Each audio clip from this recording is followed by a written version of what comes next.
the lion, the camel, the jackal, and the crow.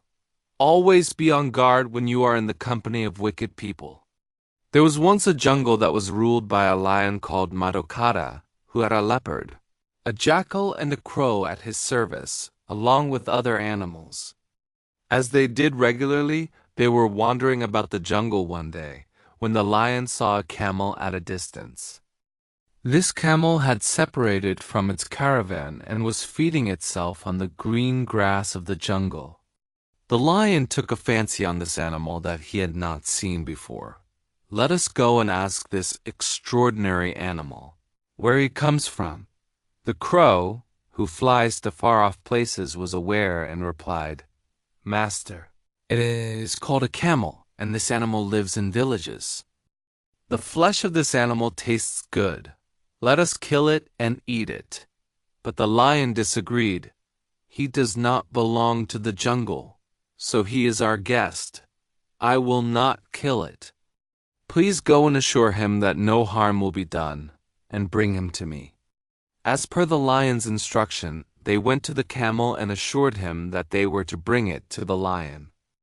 They won its confidence, and they brought the camel to the lion. The camel stood before the lion and bowed.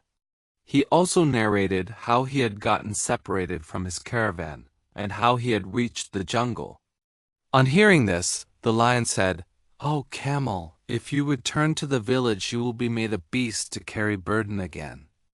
Stay in the jungle under my kingdom instead. You can feast on the abundant green grass of the jungle without any fear." The camel accepted the offer, and they began to live together in peace. Later one day, the lion got severely wounded in a fight with a mad elephant. Such were his injuries that he could not take a few steps, let alone go out of his for hunting. Due to lack of food, the lion became weaker.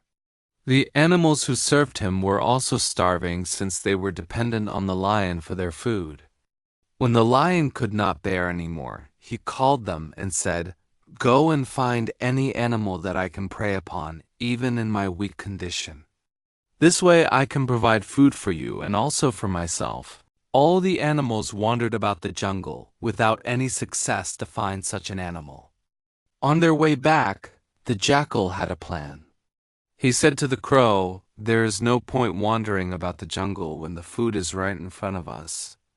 The camel can provide us with the food for all of us for a long time."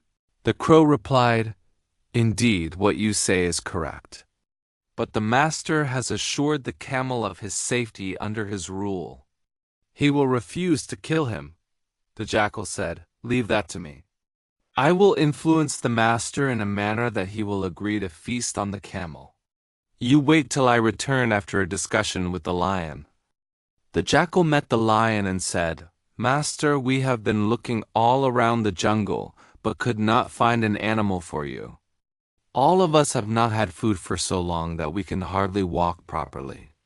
Under this circumstance, if you agree to kill the camel, his flesh can provide food for all of us." The lion disagreed. "Shame on you. How can I kill the camel when he has my assurance that his life will be safe under my kingdom? It is a sin to think likewise." But the jackal continued, "Master, it would indeed be a sin to kill him after you have given him the assurance of his safety.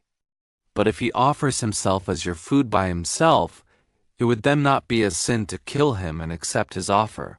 The jackal continued, "What good are we if we cannot be of our master's service in his time of need? Please kill one of us for yourself, and the others to save the rest of us from dying of hunger." The lion failed to justify the jackal, and said, "Please do what you think would be in the best for all of us." After this, the jackal returned to the other animals and declared, "Our master is sick and weak. If something happened to him, there would not be anyone to protect us. We have failed to get any animal after wandering throughout the jungle. The only way now to repay our debts to our master would be to offer ourselves to him. This way the rest of us would be saved from dying of hunger too." As planned, all of them stood before the lion and bowed. They informed the lion that they did not succeed to find any animal for their food. The crow said, "Master, we could not find an appropriate animal for your food, so I offer myself. Please eat me to save yourself from hunger." The jackal interrupted, "You are too small to provide flesh for the master. Even if he agrees your offer, it will not be enough for his survival. Indeed, you have proven your devotion, and by offering yourself, you have already freed yourself from the debts of the master." He turned to the lion and said, "Please accept my offer instead." The jackal stood humbly before the lion. "Master, please eat me to save yourself from hunger. If you accept my sacrifice, I will be honored with a place in heaven." On hearing this, the lion shook his head in refusal. This way, the other animals started offering themselves, but the lion kept refusing to accept their offer. The camel, who was observing all this, thought, "All of them speak beautifully about offering themselves, but the master refuses to kill any of them. I shall seek to impress the master in a similar fashion." Thinking such, the camel said to the other animals, "You have offered yourself, but the master cannot eat you because all of you are carnivores and belong to the same category as the lion himself. Stand by, for I shall offer myself." With this, the camel came forward and bowed before the lion. He said, "Master, you need not kill any of these animals. Please eat me instead. I offer myself in return to your debts. I shall find my way to the heaven if you may please accept my offer." No sooner had he made the offer, the other animals cheered. Having already been influenced by the jackal, the lion jumped on him. He was killed and eaten by all the animals together.